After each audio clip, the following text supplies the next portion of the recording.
Halo guys, selamat siang. Salam sehat selalu buat kalian. Salam sejahtera buat kita semua. Semoga kita semua dalam lindungan Allah Subhanahu wa taala ya guys. Guys, karena tadi saya habis sholat Jumat, jadi saya masih belum lepas kopiah saya ya guys. Gak apa-apa ya, saya live pakai kopiah saya nih guys. Guys, hari ini saya tuh mau sharing pertanyaan-pertanyaan investor. Kebetulan kan kemarin saya habis ketemu dengan beberapa klien guys, beberapa investor datang ke kantor kita. Mereka tuh mempertanyakan hal-hal bisnis seputaran CSI ya kan. Memang sih banyak beberapa dari investor itu yang belum memahamin apa itu CSI, apa sih itu lelang CSI ya kan. Mereka sebenarnya tertarik untuk main di properti lelang seperti ini guys, tapi memang kadang-kadang mereka itu tidak memahamin alur dan step by stepnya proses pembelian rumah ataupun ruko ataupun properti lainnya melalui skema CSI ya guys. Nah, mereka selalu bertanya, Pak, kenapa sih kalau kita beli aset seperti ini, kenapa kalau nggak udah selesai aja baru kita bayar gitu ya guys ya? Banyak banget pertanyaan seperti itu. Bukannya nggak bisa sih guys, sekarang gini loh. Ini kan masuknya zonanya sudah zona komersil ya, atau udah kategorinya bisnis. Adanya perusahaan PT Tridaya Pilar Property ini itu membantu para investor untuk memaksimalkan yang tidak tahu menjadi tahu ya kan. Jadi alurnya tuh nanti kita akan selesaikan secara step by step gitu guys. Jadi kenapa kok investor itu maunya bayar di belakangan? Nah sekarang gini aja, kalau mereka mau bayar di belakangan sementara belinya tuh murah banget, hampir 50% di bawah pasaran, bahkan lebih banget, mungkin cuma sekitar 30% sampai 40% ya kalau belinya skemanya CSI. Nah, kalau mereka bilang bisa nggak Pak?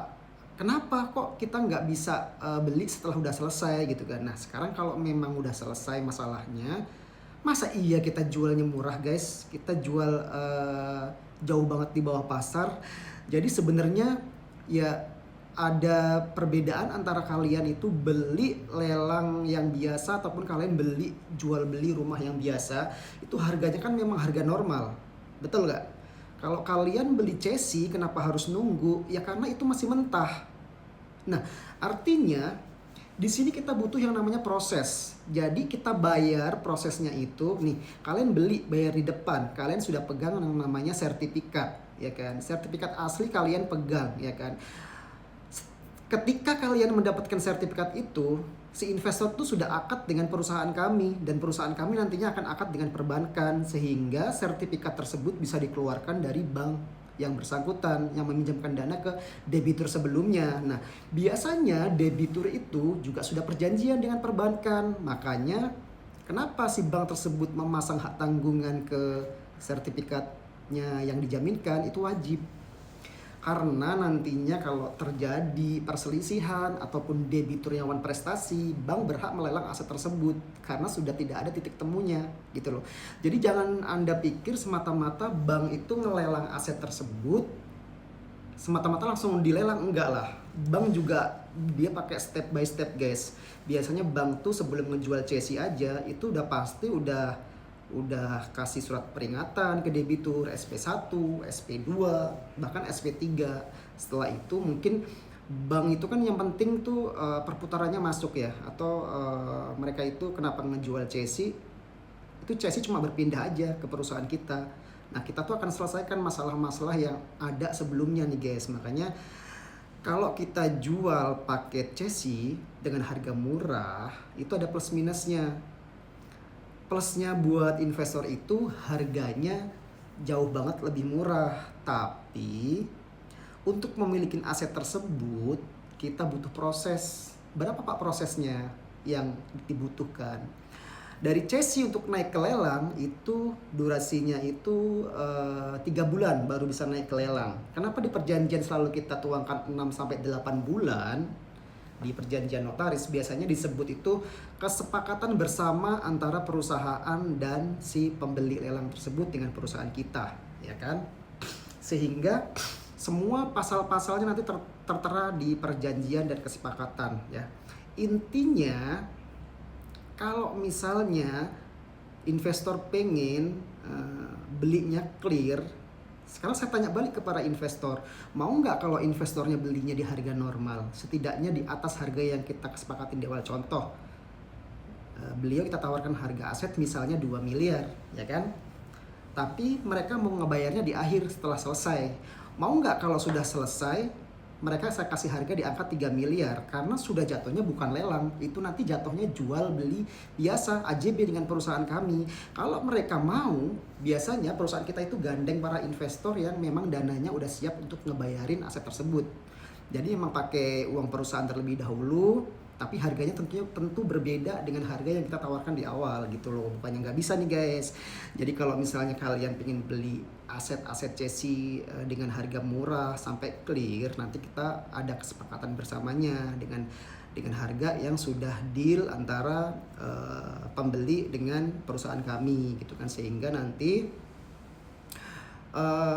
si investor ini tinggal duduk manis. Prosesnya semuanya itu nanti kita transparan ya, karena kita ada satu website di mana website itu bisa melihat listing-listing dari kantor PT Tridaya. Dan kalau kalian sudah jadi investor atau pembeli aset lelang di PT kami, itu nanti kita kasih yang namanya nomor tracking. Kalau JN ini kan ada nomor buat sampai mana nih proses pengiriman barang saya. Nah, di perusahaan kita ini juga ada yang namanya istilah tracking prosesnya sampai mana. Misalnya baru pengambilan sertifikat dari perbankan, kita lagi masuk ke tahap SP1, SP2 dan tahap pengalihan hak tanggungan dari perbankan ke si cesor atau ke PT kita. Itu nanti terupdate langsung di websitenya. Nah, jadi untuk kalian semua, untuk para investor yang mau beli CESI ataupun beli paket lelang di perusahaan kami itu menerapkan sistem yang transparan ke para investor, ya kan? Karena kita belajar dari pengalaman yang udah kita nggak mau nih sampai si investor itu prosesnya nggak mengetahui. Bahkan dari pengajuan prosesnya aja investor sudah tahu.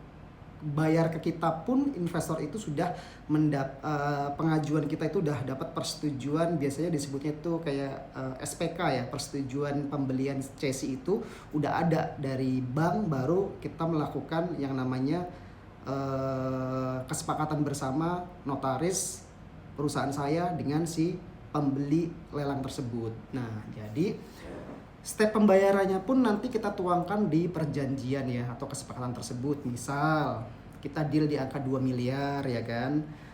Terus step pertama itu pembayaran dilakukan ketika SPK keluar dari bank. Itu baru bayar tahap pertama ya kan. Nanti kita akad sama-sama ke bank ya kan. Setelah dari bank kita udah sign, udah akad CESI dengan bank. Setelah itu sertifikat kapan bisa diambil. Nah, setelah sertifikat diambil on hand di si cesor tersebut, baru sisanya dibayarkan ke perusahaan kami yaitu PT Tridaya Pilar Property. Ingat, bukan ke perorangan ya. Harus ke nama PT, rekening PT ya, bukan perorangan. Kalau kalian bayar ke perorangan itu bukan tanggung jawab dari perusahaan kami. Nah, terus setelah itu sisanya baru kalian bayar ke perusahaan. Setelah itu baru kita mulai step proses lelangnya. Karena kan tujuannya nanti kita buat lelang ya, buat dibalik nama ke nama Anda. Harus menang lelang dulu baru dapat risalah lelang ya. Nah guys, karena ini durasi saya cuma 10 menit, nggak mungkin nyampe di ujung ya kan. Nanti kalian kalau tertarik mau beli rumah-rumah lelang CESI, kalian bisa langsung komen ya guys ya. Nggak usah langsung WA ke saya deh, karena kalau yang WA itu kebanyakan cuma tipu-tipu. Kalian komen dulu di postingan saya atau kalian japri langsung di Facebook. Kayaknya ini durasi sudah mau habis ya guys. Cukup sekian dulu ya guys. Terima kasih banyak. Salam sukses dari saya. Bye bye.